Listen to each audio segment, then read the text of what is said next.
Senate Republicans are inching closer to revamping the federal tax code. The development comes amid a growing feud between President Donald Trump and top Democrats over how best to avert a government shutdown. Weijia Zhang has the latest from Capitol Hill.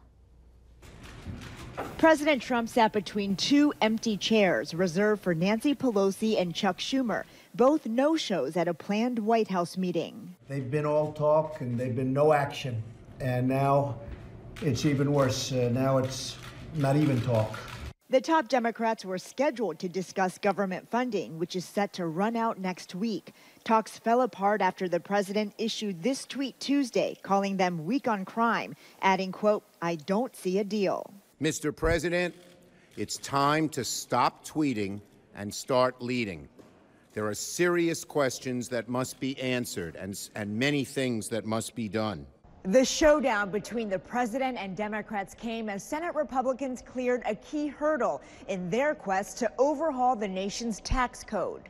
The ayes are 12. Earlier, the Senate Budget Committee voted along party lines to advance the GOP tax plan to the Senate floor. I think it's going to pass and it's going to be very popular. President Trump came to Capitol Hill to help rally skeptical members of his party, including Wisconsin Senator Ron Johnson, who thinks the tax cuts favor corporations at the expense of small businesses. I'm still working with the White House and with the Senate leadership to make sure we fix this problem. The president travels to Missouri Wednesday to push tax reform. Republicans are aiming to bring their bill to the Senate floor for a vote this week. The GOP tax bill is already projected to add $1.4 trillion to the deficit over 10 years. Republicans can only afford to lose 2 votes for it to pass. North Dakota voters already approved medical marijuana, and now there's a push to make marijuana legal for recreational purposes as well. David Owen of Grand Forks turned in a proposed petition for a statutory measure this afternoon. The Secretary of State and the Attorney General will now draft a petition title by the first week of December before proponents can start seeking signatures. For the measure to be placed on a ballot, the petition would need 13,452 signatures.